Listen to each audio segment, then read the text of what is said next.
그러니까 보통 보면 우리가 이제 불평등이 이제 지속된다라고, 불평등이 커진다라고 하면 못 사는 어떻게 보면 하위 계층이 더 열악해져가지고 이 불평등이 커진다라고 이제 보고, 아니면 상층이 일부 이제 안 좋은 방향으로 올라가는 자본가나 이런 사람들이 과도할 정도로 부를 축적하기 때문에 이게 사회적으로 이제 커진다라고 하는데, 소장님 의견에 따르면은 그것은 수출과 연계된, 맞습니다. 수출이라는 어떻게 보면 큰 부가가치를 얻어올 수 있는 것과 직접적으로 연관되는 쪽이 상황이 좋아지고, 나머지 쪽에는 그 여파가 나머지에도 여파가 미치는데 위에가 10,000원이 생겼다라면 밑에는 이제 10,000원까지는 아니고 뭐 2,000원, 3,000원, 4,000원 정도 생긴 거죠. 그러니까 이제 격차는 좀 더 벌어지는 거죠.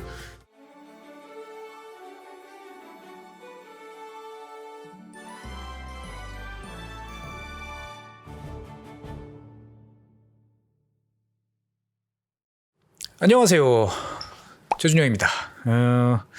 추석 연휴 잘 보내고 계시나요? 저는 뭐 집에서 이렇게 쉬고 있습니다만, 지금 이 시간에 길에서 움직일 분도 많이 계시고, 집에서 이제 지루한 시간을 또 보내고 계실 분도 계시고, 그다음에 다가오는 또 화요일을 걱정하시는 분도 계실 텐데, 오늘 이 시간에는 이제 책과 관련된 이야기를 좀 한번 해보려고 합니다. 보통은 책 소개를 하면 저 혼자 이제 이야기를 하곤 했는데, 오늘은 저자를 모셔서 함께 이야기하는 시간을 갖도록 하겠습니다. 오늘 소개해드릴 책은 이제 좋은 불평등이고요. 그 다음에 이 책을 써주신 분은 최병천 신성장 경제연구소 소장님이십니다. 안녕하세요. 안녕하세요. 사실 이제 최 소장님은 이제 저하고 인연이 되게 깊으시죠? 네. 예. 저희가 언제 뵀죠? 처음에?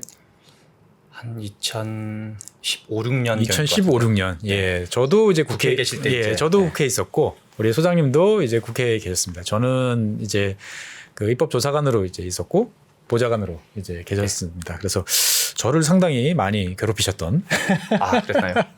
그런 기억도 납니다만, 이렇게 인연이 돼서 오늘 이 자리까지 다시 오게 됐습니다. 우리 최 소장님께서는 상당히 여러 가지 활동을 많이 하셨죠? 한번 간단하게 먼저 자기 소개를 한번 해주시면 어떨까요? 네, 지금은 신성장 경제연구소 소장 일을 하고 있고요. 이제 책을 내면서 이제 같이 만든 연구소고요. 그 전에는 이제 여론조사 업체 KSY라는 곳에서 부소장 됐었고, 그전 이제 뭐 국회 보좌관, 그다음에 이제 박원순 시장님 마지막 정책 보좌관으로 있으면서 정책 보좌관으로 계셨죠. 이제 뭐 그 도심 고밀개발 용적률 1000% 이런 것도 좀 이제 파격적 공급 정책 같은 거 해보려고 그랬는데, 이제 박 시장님이 이제 돌아가시게 되면서 좀 아쉽게 약간 불발탄이 된 적이 있었고요. 그다음에 이제 민주당 싱크탱크인 민주연구원이라는 곳에서 부원장을 하면서 뭔가 이제 대선 전략 같은 거 좀 관여해 보려고 했었던 적도 있었습니다. 등등. 그래서 민주당 또는 이제 더 전에는 진보정당 쪽에서 이제 정책 관련 일들을 좀 열심히 했었습니다. 우리 최 소장님께서는 이제 그 정치권과 밀접한 이제 관련이 있으시지만, 정치라고 하는 어떻게 보면은 누가 이기느냐 지느냐보다는 제가 한 7, 8년 이렇게 쭉 뵈니까 정책이라는 거에 대해서 되게 재밌어하고 관심을 많이 두시는 것 같아요. 90년대 후반, 2000년대 초반에 유럽의 복지국가 공부를 좀 열심히 한 적이 있었어요. 복지국가? 복지국가 또는 특히 사회주의 붕괴 이후에 사회 민주주의라고 이제 그런 이제 이념을 기반해서 유럽의 복지국가가 만들어진 측면이 있어서 재밌는 발견을 한 적이 있었는데, 스웨덴 복지국가, 독일 복지국가, 미국을 공부를 하면 이렇게 이념적으로 약간 갈래가 다르거든요. 스웨덴은 약간 사회민주주의 경향이고, 스웨덴 3인당이 어떤 중심 정당이었고, 100년 정당이죠. 뭐 그렇죠. 독일은 또 보수 정당 중에 지금 이제 메르켈도 있었던 기민당, 기독교 민주당 장기 집권을 했었고, 미국은 루즈벨트 이후로 미국 민주당이 장기 집권을 했었어요. 2차 세계전을 전후한 시점에. 아이젠하워 때까지 이제 계속 민주당이었죠. 닉슨 때까지 이제 민주당이 했었는데, 닉슨 직전까지 했었죠. 그런데 한 3, 40년 장기 집권하는데 재밌게도 공통점이다. 경제 정책을 주도권을 다 잡아요. 스웨덴은 스웨덴 3인당이 경제 정책을 주도했었고, 독일은 독일 기민당이 사회적 시장 경제라는 이름으로 독일의 복지국가를 주도하고, 미국식 복지국가는 이제 미국 민주당이 주도했던 거죠. 그래서 전후 틀을 경제 정책을 주도하고, 더군다나 한 3, 40년간 장기 집권하는 거 보면서 야, 경제 정책이 중요하다. 그래서 어떤 이제 경제 정책을 에서 유능함을 보여주는 게 실은 보수든 진보든 관계없이 결국 이제 어떤 이게 국민들로부터 신뢰받는 장기 집권이 진짜 비결이다. 네네. 그때부터 이제 관심을 많이 갖게 됐죠. 그러니까 결국 좋은 정책을 이제 내세우고 네. 개발하고 그것들을 국민들한테 제시하고 인정을 받을 수 있는 세력이 결국은 안정적인 장기적인 이제 세력을 확보할 수 있다. 그래서 진짜 실력을 키워야 네. 이게 된다라고 이제 생각을 하셨던 거죠, 보면은. 네, 맞습니다. 그래서 어떻게 보면은 저랑도 예전에 참 여러 가지 대해서 이야기를 많이 나누셨는데 그 많은 그동안의 고민과 결심 그다음에 이제 지식들을 다 모아놓은 게 이번에 발간된 이 좋은 불평등이라는 책인데 네. 사실 제목이 되게 모순적입니다. 네. 이 좋은 불평등. 이 좋은 불평등이란 개념이 과연 존재하나요? 이게 개념이 이게 도대체 어떻게 되는 건가요, 보면? 이게 이제 제가 이 책을 불평등 문제에 이제 관심을 가졌던 거는 네. 독일의 사회민주당 대표 중에 오스카 람퐁텐이라는 분이 있어요. 예, 예. 그 엄청 멋있는 말을 했는데 심장은 왼쪽에서 뛴다라는 표현이 있어요. 그렇죠. 심장은 그래서 왼쪽에서 이제 뛴다. 그 사람이 이제 사회민주당 대표다 보니까 좌파의 심정을 가졌다는 얘기거든요.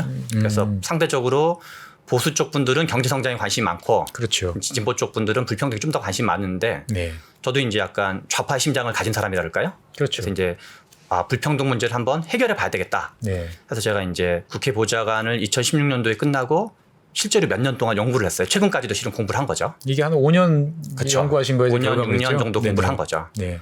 그래서 6년 정도 공부를 했는데 하다 보니까 이게 이제 좋은 원인으로 불평등이 증가할 때도 있고 네. 나쁜 원인으로 불평등이 이제 이게 하락할 때도 있고 네. 그래서 좋은 불평등, 나쁜 불평등, 좋은 평등, 나쁜 평등 이 네 가지 경우의 수가 다 있던 걸 보면서 이제 이게 좀 우리가 생각한 거랑 좀 다르네. 네네. 그래서 보통 불평등 그러면 윤리적 가치 판단하는 게 일반적인데 그렇게 이게 불평등을 가지고 좀 어떤 선악 이분법적으로 볼 수 없네라는 걸 이제 알게 된 거죠. 그래서 제 책 내용에도 이제 좋은 불평등, 좋은 평등, 나쁜 평등, 나쁜 평등, 나쁜 불평등. 나쁜 평등, 나쁜 불평등 예. 이렇게 나오는데 그러니까 그런 걸 보면서 이제 오히려 예. 좀 이게 개념을 한번 흔들어봐야 되겠다. 그러니까 좀, 이제 우리가 보통 예. 보면은 평등은 좋은 거고 네, 이제 불평등은 나쁜 거다. 이렇게 이제 이분법적으로 생각을 하는데 이제 소장님이 보시기에는 불평등 안에도 평등 안에도 네, 이제 조건이 있다. 그러니까 네. 이제 단적으로 생각해 보면은 그런 것 같아요. 평등은 분명히 잘 입장이 와요. 네, 좋은 평등은 우리가 잘 살게 되면서 이제 평평한 사회를 네. 생각하면 금방 되는 거고 이제 나쁜 평등은 이제 어떻게 보면 빈곤에서 그렇죠. 다 바닥에 붙어 있는 네. 이게 소위 이제 말하는 하향 평준화죠. 그렇죠. 이거는 네. 이제 금방 이제 납득이 되는데 그래서 이제 그 좋은 불평등이라는 건 과연 뭘까라는 네. 거에 대해서 이 책에서는 이제 여러 가지로 이제 설명을 이제 해주시는 거죠 보면은. 맞습니다. 다만 이제 이 책의 특징은 네. 1980년경부터 최근까지 네. 이제 짧게는 30년, 길게는 한 40년 정도의 네네. 한국 경제사를 실제로 다루면서 네. 그거를 어떤 이제 원리적으로 설명한다기보다는 데이터를 보여주고 있는 거예요. 그래서 이 책에는 110개의 어떤 그래프와 도표가 나오는데 네. 내가 어떤 선입견을 가지고 공부를 한 게 아니라 좋은 불평등을 공부한 게 아니라 네. 경제 성장과 고용과 불평등의 관계를 쭉 공부를 했더니 네. 상식과 다른 결과. 상식과 다르게 고용과 소득이 증가하는 불평등이 있고 네. 어떨 때는 심지어 어떨 때는 고용과 소득이 안 좋아지는 평등일 때도 있고 어떨 때는 이제 그런 게 다채롭게 네. 그리고 심지어는 이제 그래서 엇갈리는 예. 것들이 많다라는 걸 발견해서 그거를 이제 어떻게 한마디로 이제 어떤 독자들과 소통할 거냐. 네네. 그래서 잡은 제목이 이제 좋은 불평등이라는 제목이죠. 그러니까 이제 불평등 우리가 보통 뭐 따지는 여러 가지 경제 수치들이 있습니다만 지표들이 있습니다만 지표상으로 보면 안 좋아지는데 네. 그 당시 생각해 보면은 사람들의 뭐 씀씀이라든지 삶의 질이라든지 뭐 직업 뭐 고용이라든지 이런 것들은 나쁘지 않은 네. 이제 그러한 상황이 어떻게 보면은 좋은 불평등의 시기가 있었고 그 다음에 불평등 자체는 개선됐지만 네. 사람들은 매우 살기 힘들어진 이제 그러한 상황이 이제 있었다. 이제 그러한 흐름들을 쭉 이렇게 이야기를 해주시는데 보통은 이제 저도 이제 불평등에 대해서 이야기를 쭉 하다 보면 항상 등장하는 게 그때인 것 같아요. 대한민국 사회는 60년대부터 경제 발전을 쭉 해가지고 맞습니다. 그래서 이게 경제 발전을 하면서 어떻게 보면은 되게 모두가 좋은 경제 발전의 혜택을 잘 누리고 살면서 점점 잘 되다가 이 흐름이 딱 깨진 게 이제 1997년 외환위기. 예, 외환위기 IMF 때. 네. 그때 이때서부터 이제 우리가 그 동안에 걸어왔던 길이 아닌 이제 미국이 강요한 뭐 신자유주의, 뭐 워싱턴 컨센서스 뭐 이런 것이 나오면서 본격적으로 빈부의 격차가 커지고 맞습니다. 이제 불평등이 심화돼서 지금까지 그 문제로 우리가 고생하고 있다. 맞습니다. 이렇게 이야기를 하는데 제가 이 책을 쭉 봤을 때 제일 놀란 것 중에 하나는 이제 소장님께서는 이제 불평등이 이제 본격적으로 심화된 시기는 IMF 때가 아니다. 그렇죠. 라고 주장을 하시는데 그러면 언제부터예요? 지금 우리나라 불평등 관련된 그래프나 데이터가 몇 가지가 있는데요. 네네. 이게 보통은 이제 뭐 가계 동향 조사라는 거랑 가계 금융 복지조사라는 건데 네. 2010년대 이후에 만들어졌어요. 2010년대 이후에 그리고 방법론이 몇 번 바뀌었어요. 그래서 약간 시계열의 안정성이 좀 떨어진다 그럴까요? 아, 그러니까 옛날 데이터를 보고 어떻다 말하기가 되게 그렇죠. 어렵다. 약간 이제 80년대, 90년대 특히 외환위기를 전후한 시점은 안 다루고 있어요, 아예. 근데 제가 이제 발견하게 된 이제 우연찮게 알게 된 그래프인데요. 네네. 1980년부터 지금까지 고용노동부가 네. 같은 방법론으로 만들고 있는 임금 불평등 데이터가 있어요. 아, 일관되게. 그렇죠. 예, 예. 그래서 이게 이제 오히려 시계열의 안정성은 대한민국에서 존재하는 데이터 중에 가장 안정적으로 볼 수 있는 그래프인데요. 여기를 이제 보시면 크게 우리나라 불평등이 이게 1980년부터 최근까지 있는 그래프다 보니까 네네. 1980년부터 불평등이 쭉 떨어지다가 예, 예. 언제까지 언제까지 떨어지냐면 1994년까지 떨어져요.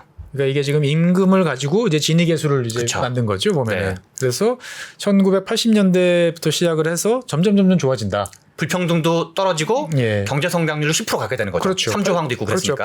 80년대 80한 4, 5년부터 두 자리 숫자 다시 맞습니다. 성장률을 돌아갔으니까 그래서 당시에 80년대 초반의 불평등에 비해서 1980년대 후반, 네. 90년대 계속 좋아졌다. 맞습니다. 불평등이 점점 사라지고 그러니까 경제 성장도 두 자리 쓰고 예. 심지어 불평등까지 떨어지고 있는 네. 어떻게 보면은 한국 경제사에서 네. 낙수 효과의 전성기였던 시기죠. 그러니까 이제 우리가 맨날 이제 그때가 정말 꿀빠른 시대였어. 좋았어. 맞습니다. 라고 하는 이제 응답하라 1987 네, 맞습니다. 뭐 그다음에 이제 1994 예. 뭐 이렇게 나오는 이제 그 시기였던 거죠. 그럼 그게 언제까지 이어지나요? 그런데 이제 재밌는 거는 저희가 이제 97년 외환위기 때부터 불평등이 증가하는 걸로 알고 있는데 네. 일단 94년부터 불평등이 증가한다라는 게 일단 재밌는 점이죠. 94년 무슨 일이 있었죠? 94년이면은 김영삼 대통령 시절이고 맞습니다. 김영삼 대통령이 그 당시에 이제 93년부터 이제 뭐 세계화 이야기를 하고 그다음에 금융 실명제 뭐 실시를 하고 그래서 뭐 저희가 그런 이제 시기였는데. 김영삼 대통령이 세계화 선언을 하는 게 95년이에요. 95년인가요? 네, 95년이고 이제 김영삼 대통령이 1993년 2월에 취임을 하시고 예. 이제 금융실명제는 그때 하죠. 93년도에. 세계화 선언은 95년도에 하고 OECD 가입은 96년도예요. 96년도에. 그래서 영화 국가부도의 날이라는 영화를 보면 네네. 그 이제 95년도, 96년도가 자세히 나오는데 예. 그러면 심지어는 김영삼 대통령이 세계화 선언하기 전년도예요. 네. 그래서 왜 94년도에 불평등이 증가했지? 예. 근데 재밌는 거는 이제 우리나라에 이제 경제학을 전공하시는 분들 그리고 이제 그중에서 한국 경제사를 하시는 분들 이제 이름은 거명하진 않겠지만 이제 그런 분들도 책을 보면은 심지어 경제학을 전공하고 한국 경제사를 하셨던 분들고 그리고 심지어 불평등을 연구하셨던 분들도 네.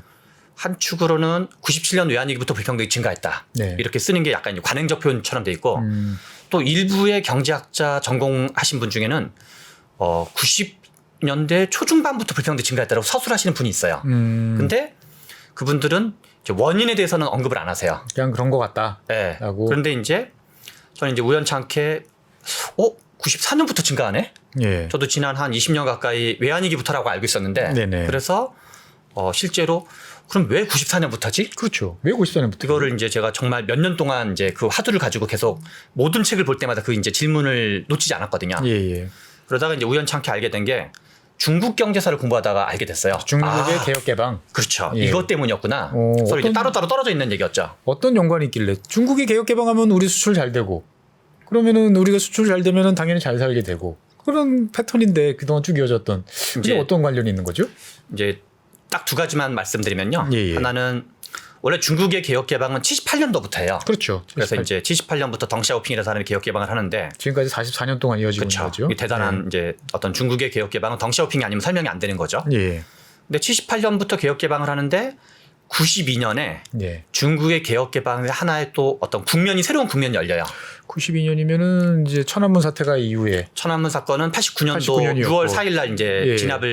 유혈 진압을 했었고 그래서 각국이 유럽이나 뭐 미국이 제재에 나섰고 이제 맞습니다. 그래서 예. 제재에 나서고 천안문 사태는 덩샤오핑이 개혁 개방 과정의 부작용으로 생긴 거고 그렇죠. 그리고 이제 천안문 시위의 계기가 된 건 덩샤오핑이 후계자로 임명했던 후야오방이라는 사람이 갑자기 이제 약간 돌발사를 하게 되거든요. 심장병에 걸려서.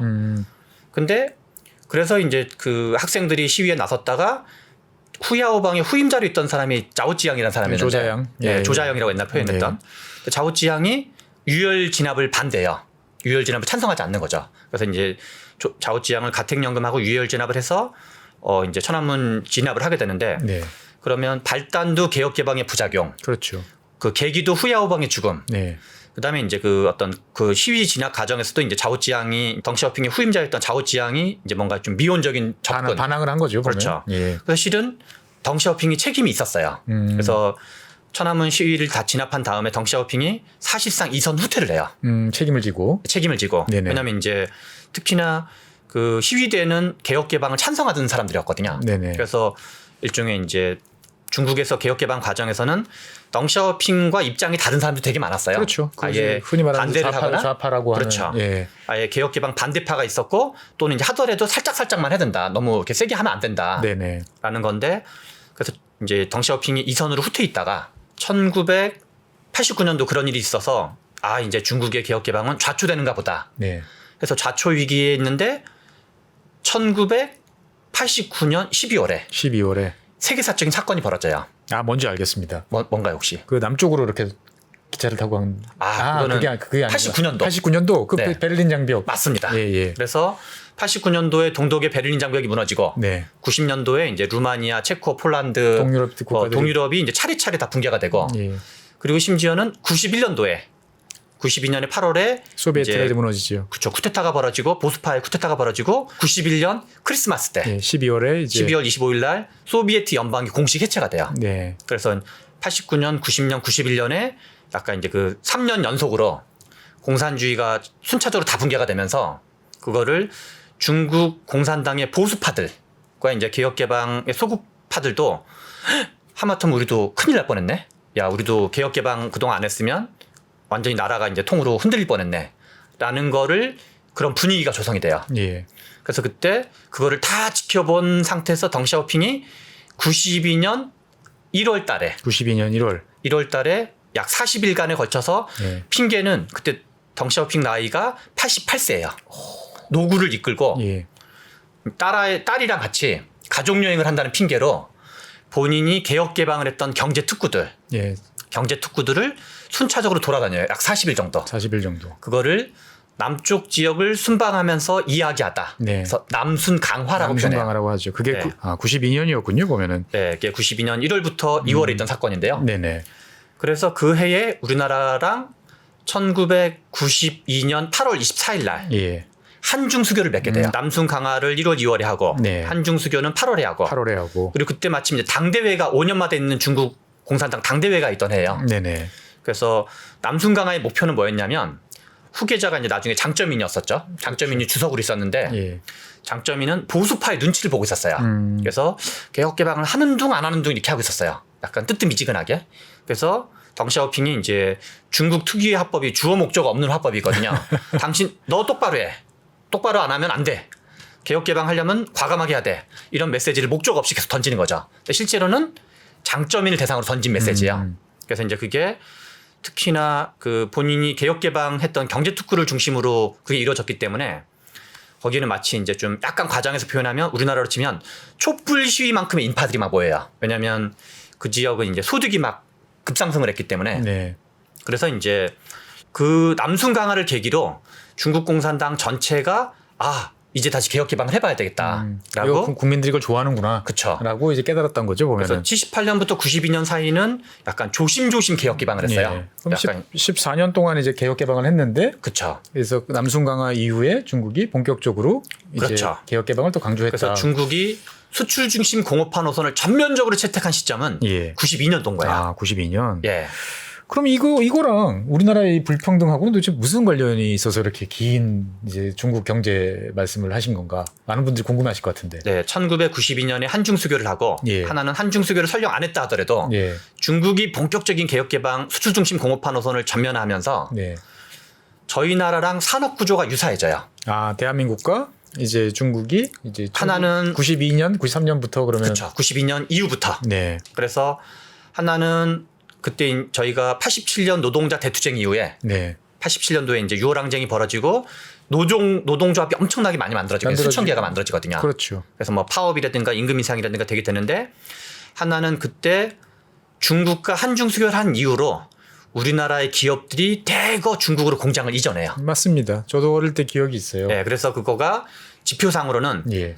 해외 직접 투자를 이제 FDI라고 보통 줄여서 얘기하잖아요. 그렇죠. 그게 이제 나가는 FDI가 있고 들어오는 FDI가 있는데 한국에서 그러니까 한국에서 나가는 FDI 예. 그게 수치가 급증하는 시점이 있어요. 그게 92년 직후예요. 92년 직후. 그러니까 우리나라의 많은 그러니까 어떻게 보면은 87년 이후에 그 많이 오른 임금을 견디기 힘들어하던 그렇죠. 이제 저임을 그 버티던 뭐 네. 흔히 말하는 이제 봉제라든지 맞습니다. 예, 단순 조립이라든지 맞습니다. 예, 이런 업종들이 많이 나갔죠. 그래서 특히 그때 신발 산업, 예. 섬유 산업, 그다음에 이제 그 어떤 봉제 산업, 예. 의류 산업 이런 쪽이 중국으로 공장을 대거 이전하면서 공장 노동자들 중에 제조업 일자리가 사라지는 거죠. 아, 이때서부터 일자리가 사라지기 시작한 그렇죠. 건가요? 그래서 저기술, 노동 집약적, 수출 제조업 네. 여기가 엔드 조건으로 하는 공장들이 네. 92년부터 대거 중국으로 이전을 하기 시작을 해요. 뭐 부분적으로 동남아로도 그때 이전을 하는데 네네. 제일 많이 이전한 게 중국이었고 예. 그래서 이제 그때 근데 제조업의 저기술 일자리는 예. 제조업에서는 하단이었지만 예. 전체 노동시장에서는 중임금 일자리였거든요. 그러니까 나름대로 그 당시 90년대 초반 기준으로 봤을 때 보면은 나쁘지 않은 그렇죠. 예, 그래서 사회 이제 전체적으로 봤을 때는 나쁘지 않은 뭐 일자리. 서비스업이라든가 뭐 이제 어떤 자영업이라든가 농사 짓는 분들보다는 소득이 괜찮았기 때문에 괜찮았던. 예. 그리고 또 하나는 설령 공장 이전하지 않았다 하더라도 네. 우리나라가 한 500원에 팔던 거를 예. 중국이 한 100원에 팔고 등장을 한 거거든요. 그렇죠. 그래서 가성비에서 중국과 게임이 안 돼요, 저희가. 그렇습니다. 그래서 그때 1997년 외환위기 이전에 예. 92년부터 97년 사이에 섬유 산업과 봉제 산업과 신발 산업이 예. 대표적으로 이제 부산의 신발 산업, 대구의 섬유 산업이 일자리가 거의 반 정도 사라져요. 예, 뭐 그 시절은 저도 잘 기억이 돼요. 저희 아버지도 이제 섬유 사업을 하셨기 때문에 봉제업을 하셨기 때문에 이 당시 기억이 나요. 90년대 초반, 그러니까 80년대 후반, 90년대 초반까지는 임금이 너무 올라서 맞습니다. 수출 경쟁력이 이제 없다. 바이어들 요구사항을 못 맞춘다. 이게 고민이셨고 91년, 2년쯤 되면 중국으로 다들 가는데 나도 가야 되나? 맞습니다. 이 고민을 이제 하셨던 기억이 나요. 보면은. 그래서 92년도에 한 축으로는 한중수교, 네. 또 한 축으로는 중국이 수출 중심 공업화 노선을 네. 전면적으로 채택한. 네. 그래서 1995년도에 14차 당대회가 있었는데요. 네. 그때 우리가 얼핏 들어본 적이 있는 사회주의 시장 경제, 사회주의 시장 경제. 중국식 이제 사회주의를 특징 짓는 건데 그 용어를 그때 처음으로 채택을 해요. 중국식 사회주의 시장 경제. 그래서 이제 그 뒤로 우리나라 불평등이 이제 제조업의 하단에 계신 분들, 네. 그분들 일자리가 점진적으로 사라지면서 당시에 우리나라 전체 제조업의 고용 비중이 약 30%였어요. 그러니까 제조업인 분들이 전체 일자리에서 약 30%를 차지했는데 네. 한 10년 정도 지나서 제조업에 종사하는 비중이 17%로 줄어들어요. 또 한 13% 정도가 사라지게 된다. 사라지는 거죠. 그러니까 어떻게 보면은 중국의 급속한 성장, 세계 시장에 나오면서 맞습니다. 우리 사회에 이제 중층에서 하층을 구성하고 있던 맞습니다. 많은 쪽에 어떻게 보면 제조업 일자리라는 거는 그래도 사회적으로 봤을 땐 괜찮은 일자리인 경우가 많은데 맞습니다. 그 일자리가 사라지면서 불평등이 심화되기 시작을 했다. 지금 그렇게 말씀하시는 거죠, 보면은. 97년 외환위기를 할 때 이제 저희 노동운동 하시거나 이제 진보 쪽 경제학을 하시는 분들은 정리해고를 제일 많이 얘기하세요. 그렇죠. 그 당시에 대기업들도 많이 했고, 예, 그리고 부도난 이제 기업들도 많았고. 그런 이제 충격이 있었던 건 사실이고. 네. 근데 정리해고는 이게 어떻게 보면 노동운동이 불평등을 설명하기가 좋은 어떤 논리 구조거든요. 그래서 정리해고 때문에 불평등이 됐으니까 정리해고 하지 마라. 예. 라는 걸로 논리적으로 쭉 이어지는 건데. 예. 그래서 우리 어떤 기억이랑도 연결돼 있고. 그렇죠. 또 그때 그런 사건이 있었던 것도 사실이기 때문에. 네. 그래서 어떤 사건, 논리, 데이터 이런 걸 좀 이제 과장하다 보니까 네. 실제로는 불평등이 94년부터 있었는데 네. 이 이제 97년부터 불평등이 있었다고 말을 하는 게 노동운동 및 사회운동 및 진보 쪽에 뭔가 계시는 분들한테는 이게 뭔가 이렇게 말을 하기가 어떤 좋아지거든요. 그렇죠. 그래서 이제 그러니까 정부는 똑바로 해라, 정책을 똑바로 해라 이렇게 되는 거니까. 그러니까 데이터를 좀 있는 그대로 보지 않고, 네. 있는 그대로 보지 않고 약간 가슴이 좀 너무 뜨거운 데이터를 중심으로 보다 보니까 이제 우리는 보통 말씀하신 대로 정리해고. 맞습니다. 에 의해서 뭐 제일은행도 이제 뭐 사라지고 뭐 그쵸. 수백 개 수천 개 일자리가 사라지는 모습들을 뭐 피부로 눈으로 네. 이제 보면서 그때서부터 이제 직업을 잃고 길바닥에 나앉고 자영업에 나섰다가 망하고 이런 사람들이 많아지면서 이제 본격적으로 사회적인 불평등이 커졌다. 그렇죠. 라고 이제 우리는 기억을 하고 말은 하지만 데이터가 보여주는 세상은 그렇지 않다. 어떻게 보면은 중국이 이제 사회 세계 무대에 본격적으로 진출하는 90년대 초반. 맞습니다. 그래서 그 영향이 우리한테 미치는 94년을 전후한 시기부터 국내적으로는 불평등이 이미 맞습니다. 급격하게 확산되기 시작하고 있었다. 그러니까 중국이 한국과 수교를 체결한 게 92년도고 예. 그때는 선진국들은 중국을 제재하고 있던 시점이었어요. 그렇죠. 그래서 이제 중국 입장에서 이게 고마워하고 있는데 몇 년 동안은 우리가 중국에서 최다 이제 그 투자국이었죠. 대한민국. 맞습니다. 예. 근데 중국이 WTO를 가입하는 시점이 2001년도예요. 그렇죠. 그래서 실은 선진국의 경제학을 연구하시는 분들은 2001년 이후부터 제조업 노동시장에 영향을 미치게 돼요. 다른 뭐 유럽이라든지 그렇죠. 뭐 미국이라든지. 미국이 대표적인데 예. 2001년 WTO를 중국이 가입한 이후로 네. 그때 미국의 공장이 대거 중국으로 들어가요. 그래서 미국 경제학을 공부하는 사람들은 네네. 미국에서 제조업 일자리가 급감하는 시점은 네. 그것도 실은 중국 변수가 가장 컸어요. 네. 근데 거기는 2001년 이후부터 약 10년간. 그런데 한국 경제를 공부하려면 한국은 중국과 만나게 된 게 92년부터거든요. 그렇죠. 그러니까 우리나라는 92년부터 중국 경제에 영향을 받았던 거고 실은 90년대 이후로 세계 경제에서 가장 큰 사건을 딱 하나 뽑으라면 중국 경제 부상이었거든요. 그런데 미국을 비롯한 선진국은 2000년대 이후에 중국 경제와 만나게 되고 저희는 한 10년 먼저 만났다. 그렇죠. 92년도에 만나서 미국 경제 학자들이 얘기하는 것만 공부를 하면 90년대 한국 경제가 설명이 안 되는 거야. 왜냐하면 미국 경제학에서는 2000년대 이후로 얘기를 하고 있거든요. 그게 따로따로 놀았던 거죠 그동안. 예. 그러니까 이제 결국은 우리가 이제 잊혀진 숫자에 충격적이진 않지만 어떻게 보면은 이미 다 불평등이라는 것들이 본격적으로 94년을 전후한 시기부터 나타났다라고 네. 이제 보여지는데, 근데 가만 생각해 보면은 이제 이런 그래프들을 쭉 보다 보면은 불평등이 증가한 시기가 그러면 94년부터 네. 이제 한 2015년까지 거의 뭐 쫙 올라간단 말이죠. 네. 그런데 이제 이 불평등이 올라갔던 시기, 우리가 뭐 IMF 시기는 이제 충격적인 사건이니까 일단 좀 제외해놓고 네. 본다 치더라도 2000년대 초반 같은 경우는 전국이 전 모든 분야가 중국 특수로 인해 가지고 네. 되게 잘 되던 네. 막 지금 생각해 보면 되게 해피하던 뭐 연평균 한 6% 성장 정도를 5~6%를 기록하던 네. 그런 시기였는데, 근데 왜 이 수출이 잘 되는 시기에는 그런 불평등이 이제 늘어나는 거죠 보면? 저희가 이제 크게는 두 가지를 좀 주목해서 봐야 되는데요. 네. 나라별로 소득의 상층이 누구인가를 볼 필요가 있어요. 소득의 상층, 잘 버는 네. 사람이 누구냐? 왜냐하면 불평등 개념을 저희가 직관적으로 생각을 하면 네. 하층 소득 대비 상층 소득이 격차거든요. 그렇죠. 그럼 불평등이 증가하는 건 논리적으로 세 가지가 있어요. 상층이 오르거나 상층이 오르고 하층이 떨어지거나 중간이 얇아지거나 그리고 불평등이 줄어드는 것도 논리적으로 세 가지인데 네. 상층이 안 좋아지거나 하층이 좋아지거나 네. 중간이 두터워지거나 이게 이제 불평등이 줄어드는 거죠. 네네. 그런데 이제 제가 이제 책에서는 이제 국면마다 설명을 하는데요. 네네. 중국이 WTO 가입을 하는 게 2001년도예요. 2001년. 그래서 그 뒤로 중국이 약 10년 동안 경제 성장률은 연평균 12%. 네. 그 다음에 중국의 수출 증가율이 연평균 25%. 15%.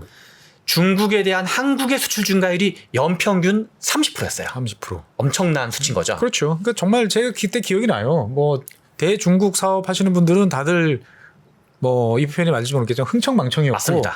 예, 뭐 없어서 난리였고. 그때 뭐 이제 조선업도 엄청나게 잘 나갔었고, 네네, 뭐든지 다. 반도체도 그랬는데 네. 그때 이제 제가 2000년대 초반에 제가 민주노동당 원내 당직자였거든요. 네네. 민주노동당에서 활동가였었는데 노무현 정부 때 불평등이 막 증가를 해요. 네네. 그래서 저도 이제 그런 이제 어떤 비판을 하던 사람 중 한 명인데 노무현 정부가 정책을 잘못해서 불평등이 증가했다. 네네. 신자유주의적 정책 때문에 불평등이 증가했다. 그런 거를 당시 경제학자들, 네. 진보 쪽의 뭐 시민사회단체들 네. 막 비난을 했어요. 예, 예. 근데 제가 이번에 이제 몇 년간 공부를 하다 보니까 네. 중국에 대해서 수출 증가율이 30%가 나오니까 네. 우리나라의 소득 상층에 있는 분들, 어떤 분들이죠? 삼성전자, 현대차, 대기업 직원들. LG, 네. 한국에서는 수출 제조업 대기업이 네. 사실상 동의어로 봐야 돼요. 일부 안 그런 경우가 있긴 하지만 그래서 대부분 뭐 포항제철, 네. 한국의 주력 산업들이 이런 이제 13개 주력 산업이 대부분 다 수출 산업이거든요. 그렇죠. 석유화학이라든가 조선이라든가 네. 이런 쪽에 뭐 삼성중공업, 대우조선, 네. 뭐 현대중공업 등등등. 네. 그래서 이분들이 우리나라 전체 GDP의 약 40%가 수출인데 네. 그러니까 한 우리나라 GDP의 40%는 수출과 연동 출렁출렁 거리는 거죠. 근데 수출 기업들이 돈을 잘 버니까 그렇죠. 상층이 더 올라가는 거죠. 그분들은 당연히 뭐 원하는 만큼은 아니지만 네. 급여 수준이 올라가게 되고 사회 전체적으로 봤을 때 이분들만 그러면은 이제 돈을 많이 벌게 되니까 급여 수준으로 상대적으로 이제 이분들이 실은 낙수 효과는 있었는데 네. 이분들이 좀 더 올라가는 거죠. 속도가. 그게 하나였었고 네. 또 하나 원인은 저희 나라 임금 체계가 되게 재밌어요. 임금 체계. 네, 우리가 뭐 여러 가지 임금에 관한 얘기가 있는데 보통 뭐 정규직 비정규직 뭐 그런 것도 있고 이제 뭐 예. 직무급이냐 연공급이냐 이런 얘기도 예. 있지만 또 재밌는 거는 삼성전자가 이건희 회장님 때부터 네. 성과급 제도를 도입하면서 네. 상여금 체계를 어떻게 도입했냐면 연말이나 분기별로 회사의 성과와 연동해서 보너스를 더 주는 제도를 그렇죠. 도입했어요. 뭐 PS 뭐 이런 예, 등등등 것들. 예. 상여금 제도를 이제 한 크게 세 종류인가가 이제 삼성이 있는데 그런데 삼성의 상여금을 결정하는 가장 중요한 변수는 실제로는 수출 성과예요. 수출이 잘 되면 성과급이 잘 나오고. 그렇죠. 그렇겠죠. 예, 예. 그래서 실제로는 우리나라 대기업은 수출 연동형 임금 체계로 봐야 돼요. 수출이 잘 되면 급여가 오르고 그렇죠. 수출이 안 되면 급여가 동결되거나 깎일 수도 있는. 그래서 이제 삼성전자가 임금 체계 중에서 1년을 다 평가한 다음에 1월 달 정도에 지급하는 임금 체계가 있어요. 네네. 보너스를 거의 연봉에 준하도록 주는 게 있거든요. 네네. 그 이제 다 성과를 매겨 가지고 그러면 우리나라 임금 불평등의 어떤 월별 데이터를 보면 1월 또는 2월에 네. 불평등이 펑 하고 증가해요. 월별로 보면 삼성에서 성과급이 지급되는 그때가 그렇죠. 유달리 그렇죠. 높아지고 나머지 때는 좀 낮아지고. 반도체 슈퍼 사이클이 있으면 예. 반드시 불평등이 증가한다고 예측하셔도 그게 크게 틀리지 않아요. 그러니까 보통 보면 우리가 이제 불평등이 이제 지속된다라고 불평등이 커진다라고 하면 이제 못 사는 어떻게 보면 하위 계층이 더 열악해져 가지고 이게 불평등이 커진다라고 이제 보고 또 아니면 상층이 이제 일부 이제 안 좋은 방향으로 올라가는 자본가나 이런 네. 사람들이 과도할 정도로 부를 축적하기 때문에 네. 이제 이게 사회적으로 이제 커진다라고 하는데 소장님 의견에 따르면은 그것은 수출과 연계된 맞습니다. 수출이라는 어떻게 보면은 큰 부가가치를 얻어올 수 있는 것과 직접적으로 연관되는 쪽이 상황이 좋아지고 나머지 쪽에는 그 여파가 나머지에도 여파가 미치는데 네. 위에가 10,000원이 생겼다라면 예. 밑에는 이제 10,000원까지는 아니고 뭐 2,000원, 3,000원, 4,000원 정도 네네. 생긴 거죠. 예. 그러니까 이제 격차는 좀 더 벌어지는 거죠. 그러니까 결국은 소장님이 생각하시기에는 그렇게 수출이 잘 되는 상황에서 이제 불평등이 증가할 수 있는 거잖아요. 수치로 보면. 맞습니다. 그러면 그 평등은 좋은 불평등인가요? 나쁜 불평등인가요? 하층이 그대로라고 가정을 하면 예. 상층이 올라가는 불평등은 좋은 불평등을 봐야죠. 왜냐하면 네. 여기에 논리적 전제는 낙수 효과가 있냐 없냐랑 연동돼 있어요. 그러니까 낙수 효과라는 건 윗사람이 돈을 잘 벌면 윗사람이 잘 벌면 밑에도 과연 어느 정도 흘러가냐 안 흘러가냐. 그렇죠. 그런데 저희가 이제 이게 사회운동이라는 건 뭔가 좀 약간 과장하는 버릇이 있거든요. 낙수 효과가 줄어들었다는 표현과 네. 낙수 효과가 없어졌다는 표현은 다른 표현으로 봐야 돼요. 줄어들었다와 없어졌다는 전혀 다르다. 그렇죠. 90년대 이후에 세계화가 진전이 되면서 네. 전 세계에서 어떤 교육의 비중이 점점 커지거든요. 그렇죠. 교육 비중이 한 뭐 30% 언저리에서 한 거의 50% 가까이로 이제 한 2배 가까이 올라가는데 그러면 글로벌 밸류체인이 발달하니까 낙수 효과가 과거보다는 좀 줄어드는 건 사실이에요. 과거에는 국내에서 돌았던 돈이 그렇죠. 이제는 다른 데로 나가고. 왜냐하면 예. 부품 소재라든가 이런 거는 가성비 좋은 부품 소재는 이제 해외에서 가지고 와야지만 실은 우리나라 제품들도 국제 경쟁을 가질 수가 있거든요. 예. 가성비를 맞춰야 되는 거니까. 그러면 과거의 낙수 효과가 90년대 이전에 100이었다고 치면 80, 70, 60으로 줄어들 수는 있어요. 네네. 그러나 빵이 된 건 아니라는 거죠. 0이 된 건 아니라는 거죠. 정의된 건 아니다. 그래서 낙수 효과의 단위당 낙수 효과는 부분적으로 줄어들었을 수는 있지만 네네. 0이 된 건 아니기 때문에 네. 위에서 뭔가 잘 되면 네. 그래서 우리나라가 수출이 잘 되면 네. 거기에 이제 뭔가 이렇게 전문직, 예. 변호사, 회계사 뭐 등등등 대형 로펌도 비용도 올라가고 그러면 그분들이 뭔가 이제 식당에서 밥도 사 먹고 뭐 좀 술도 먹고 하면서 동네 자영업자도 좀 좋아지고 그런 식으로 한 박자 있다가 낙수 효과의 크기는 좀 달라질 수 있지만 네. 결국은 낙수 효과는 작동은 하는 거다. 그러니까 이제 결국 소장님 말씀을 종합을 해보면 수출이 잘 되면 이제 불평등 수치상으로는 우리가 네. 불평등을 측정하는 지표상으로는 안 좋아지지만 네. 그것이 실제로 그 우리가 생각하는 그런 현상과는 다르다. 그럼 반대로 수출이 잘 안 됐을 경우에는 어떻게 되는 거죠? 그러니까 이제 가장 중요한 거는 예. 좋다 나쁘다라는 거에 우리는 불평등의 윤리적 가치 판단하는데 네. 고용과 성장이 늘어나는 불평등, 고용과 성장이 줄어드는 평등. 네. 그래서 불평등 한 개만으로 판단하는 게 아니라 네네. 고용과 성장이라는 걸 껴서 판단해 볼 경우 아, 그러면 좋다 나쁘다의 기준이 달라진다는 거죠. 그렇죠. 두 개는 좋은데 이건 안 좋아지는. 그렇죠. 그럼 이걸 어떻게 볼 것이냐. 그래서 우리가 이제 실제로는 우리가 이제 하나씩 따로따로 생각하는 게 일반적이거든요. 예. 근데 실제 현실은 쭉 공부를 해봤더니 1차 방정식이 아니네. 보통 우리는 당연하게 일반적인 상식은 불평등 나쁜 놈, 예. 경제성장 좋은 것, 예. 불평등 나쁜 것, 경제성장 좋은 것. 예. 그러니까 근데 보수는 경제성장에 관심 있고 진보는 심장이 왼쪽에 있으니까 불평등을 난 열심히 공부해야 되겠다라고 이제 따로따로 생각하면서 하거든요. 예. 실제로는 메비우스의 띠처럼 엉켜 있다. 연결되어 있다. 네네. 그래서 둘 다를 같이 생각해서 하지 않으면 안 되고 평등의 문제는 재밌는 건 저희가 이제 94년에 불평등이 최저점이었다가 네. 쭉 불평등이 증가를 해요. 예. 그러다가 2008년도에 이명박 정부가 출범하고 네. 글로벌 금융위기가 오니까 그렇죠. 약 5년 가까이 불평등이 떨어져요. 그리고 박근혜 대통령이 집권하고 있던 2015년도를 예. 최고점으로 예. 최근까지 불평등이 줄어들고 있어요. 그래서 이 시기엔 또 뭔 일이 벌어졌죠? 그쵸 2008년도는 글로벌 금융위기 때문에. 글로벌 금융위기 때문에 예. 그러니까 이명박 대통령이 진보적인 정책을 펴서가 아니라 네. 전 세계 교역량이 특히나 선진국발 경제 위기였잖아요. 그렇죠. 2008년, 9년에 미국의 금융위기, 10년, 11년, 12년에 유럽의 재정위기. 예. 그러다 보니까 전 세계 교역량이 반토막이 나요. 예. 한 1.5조 달러에서 7,500억 달러로. 그래서 이제 우리나라 수출이 안 되니까 예. 불평등도 같이 줄어드는 거고 또 2015년은 또 다른 이유인데 예. 박근혜 대통령이 집권하고 있을 때 중국이 네. 정책을 바꿔버려요. 뭐였죠? 그거를 중국이 이제 시진핑이 주석이 돼서 실권을 잡는 게 2013년도거든요. 그렇죠. 그래서 이제 2014년쯤에 우리가 흔히 뉴노멀, 유노멀 신창타이라고 하는. 그렇죠. 신창타이. 그래서 한자로는 신상태, 예. 발음으로는 신창타인데요. 예. 시진핑 주석이 신창타이라는 걸 내세우는 게 2014년이에요. 2014년. 2014년에 신창타를 얘기하면서 뭐 1대1로도 그때 얘기하고 그 이후에 이제 뭐 제조 2025도 얘기하는데 그러면서 크게 세 가지 정책을 좀 특히 역점을 둬요. 하나는 중간재를 국산화하겠다. 한국에서 수입하던 것들을. 그렇죠. 한국이 중국에 수출하던 것의 약 80%가 중간재였거든요. 그렇죠. 중간 부품 같은 거. 네네.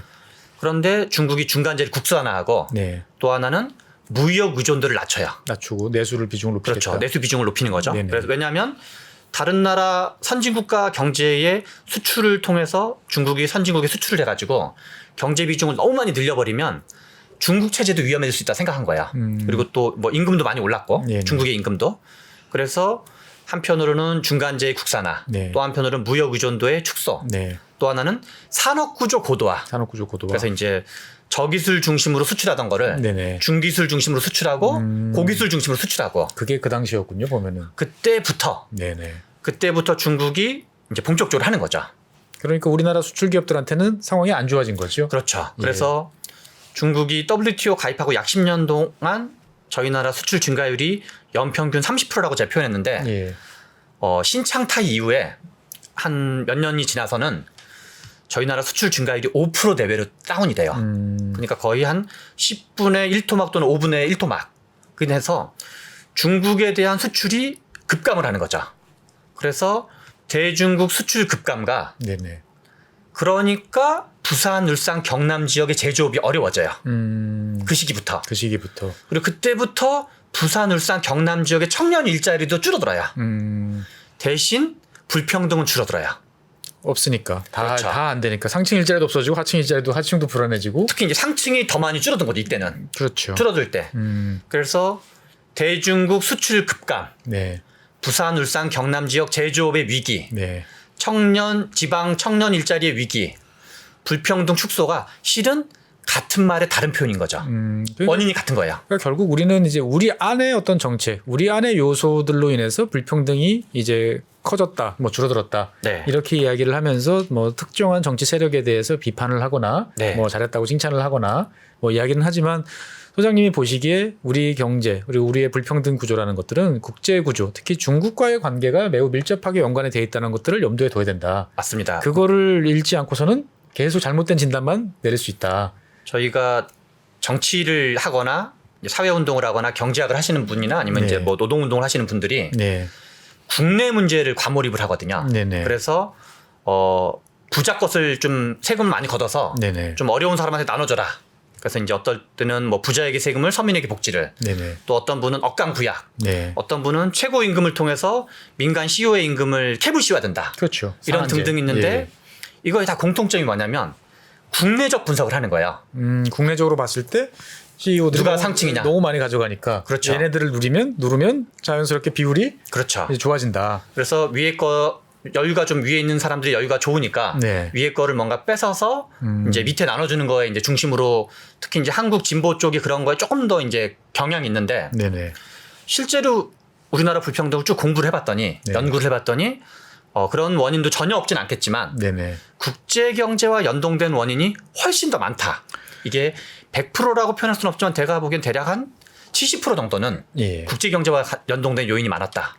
그러니까 결국은 중국의 수출이 이제 잘 되던 시절에는 이제 불평등 지수 자체는 높아졌지만 그렇죠. 뭐 고용이라든지 그렇죠. 여러 가지 뭐 일자리라든지 일자리라든가. 이런 것들은 문제는 별로 없었던. 그리고 저희 나라가 이제 선진국에 그랬기 선진국으로 때문에 올라갈 수 진입할 수 있었던 거죠. 있었던 건데 네. 지금은 그렇지 않다. 사실 이 원인과 어떤 이런 요인만 이야기를 하는데도 벌써 시간이 이렇게 한참 됐는데 네.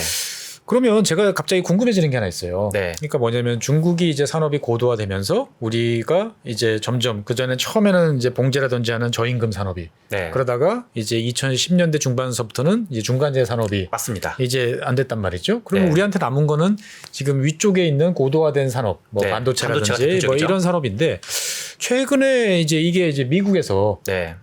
미국에 공장 지어라. 네. 라고 이야기를 지금 이제 하고 있단 말이죠. 보면은. 네.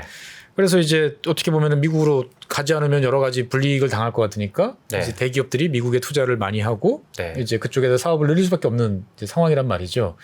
그러면 결국은 이거는 뒤집어 말하면은 지금 이제 하층, 중층은 중국에 의해서 타격을 이제 받은 상황이고 네. 그러면 상층이 이제 앞으로 한 10여 년에 걸쳐 가지고 이제 미국의 어떤 미국 이전으로 인한 타격을 받을 수 있다. 네. 이제 이렇게 이야기를 하면은 불평등은 그럼 낮아질 수도 있는 그런 상황인가요? 보면은 이제 우리나라가 불평등이 수출이 네. 잘 되면 커졌던 본질적인 이유는 네, 수출 연동형 임금 체계 때문이라고 봐야 돼요. 하나는 수출 연동형 임금 체계였고 네네, 또 하나가 이제 수출 제조업 대기업이 우리나라 부가가치의 상층을 이루고 있기 때문인 거죠. 네네, 그러면 미국으로 이제 미국의 중국 견제 네. 또 하나는 이제 미국이 어떤 이제 경제 안보 차원에서 그렇죠. 이제 반도체를 가급적 파운드리 분야 리쇼링 하는 거죠. 그렇죠. 뭐 배터리도 리쇼링, 그렇고, 예. 또는 이제 니어소링 또는 뭐 네. 프렌치 쇼링 뭐 이런 예. 표현들이 나오는데 예, 이것이 이 불평등과 경제 성장과 중국 수출의 관계가 시사하는 진짜 핵심은 네. 불평등이 그 자체로 중요하지 않다는 거예요. 오히려 불평등 지표만 들여다보고 지금 그렇죠. 막 고민할 필요가 고민하면 안 불평등 된다. 지표만 들여다보면 예, 무조건 줄어드는 게 좋은 거예요. 네, 그러면 약간 극단적으로 과장해서 말하면 법으로 수출을 전면 금지하면 돼요.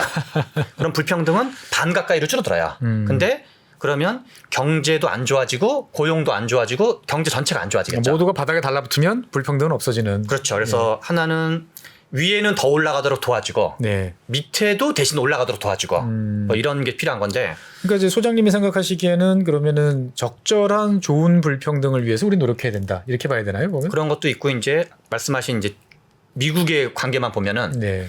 미국의 관계를 보면은 미국은 여전히 전 세계 만약에 기술을 크게 네 단계로 나눠서 저기술, 중기술, 고기술, 첨단 기술 네. 이렇게 이제 등급으로 나눴다고 치면 여전히 미국이 첨단 기술에 대한 거를 훨씬 더 많이 가지고 있거든요. 그렇죠. 뭐 반도체도 여전히 이제 미국이 가장 앞서고 있고 그래서 우리가 이제 뭐 경제는 이제 안보는 미국, 경제는 중국에서 이제 네. 안미 경중이라는 표현도 썼는데 예. 앞으로 크게 벌어질 세계 환경은 세계 질서는 네네. 미국의 중국 견제가 본격화되는 건 불가피하고 네. 그리고 실은 뭐 유럽 연합을 포함해서 이제 같이 가담을 하겠죠.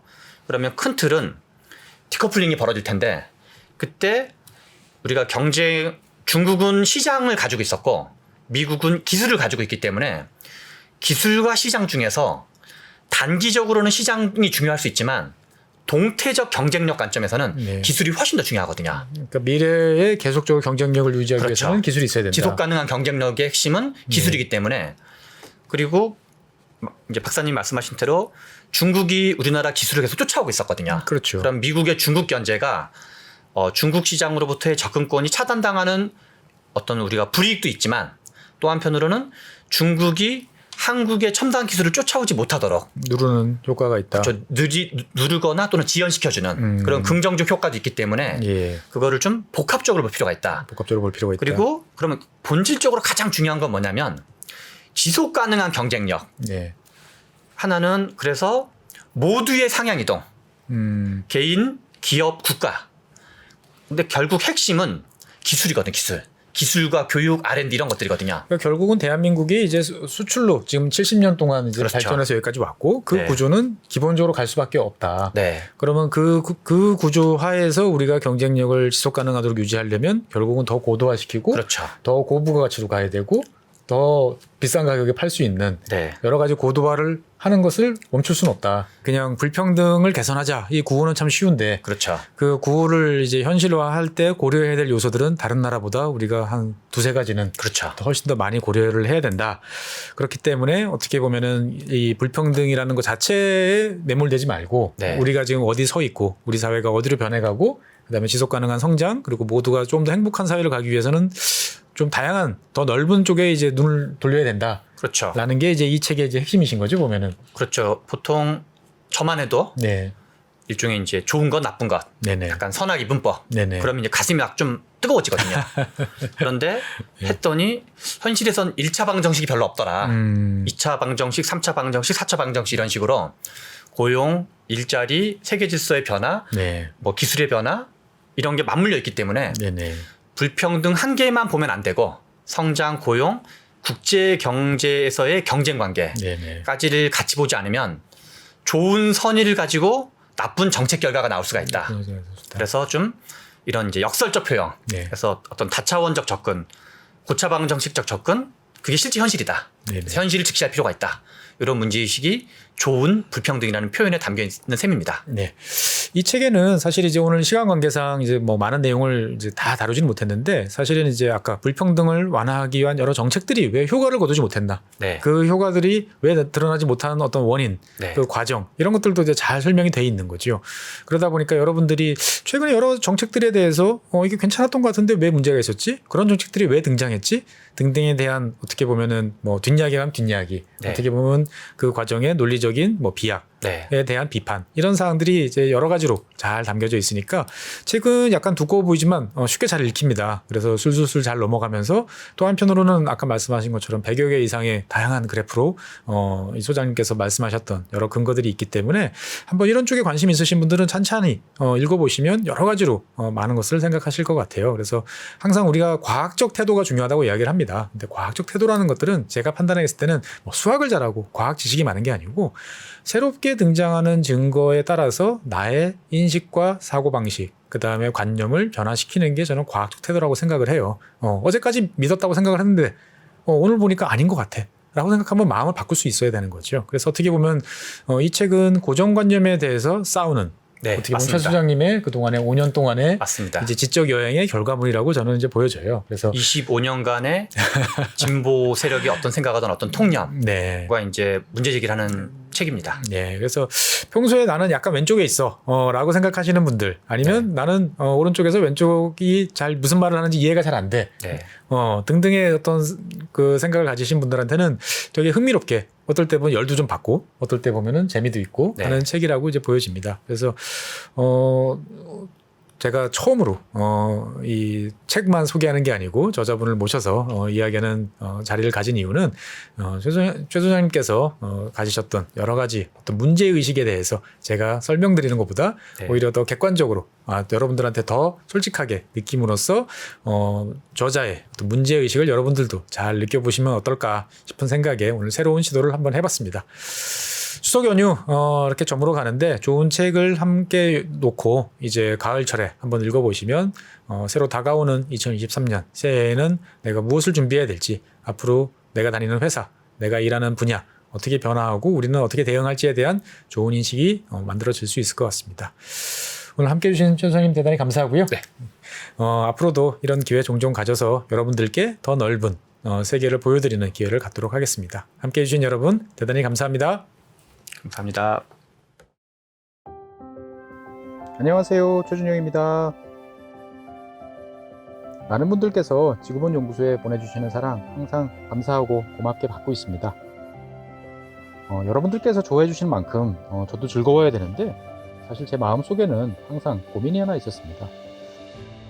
단순한 지식이 아니고 어떻게 하면 지혜를 잘 쌓는 방법을 여러분들과 함께 할 수 있을까, 이런 고민 끝에 부족하지만 제 나름의 해답을 위즈덤 칼리지에 담았습니다. 개별적 지식을 하나 둘씩 연결해서 지혜를 축적해가는 시간, 조금이라도 더 많은 분들과 나누고 싶습니다. 꼭 함께 해주세요. 감사합니다.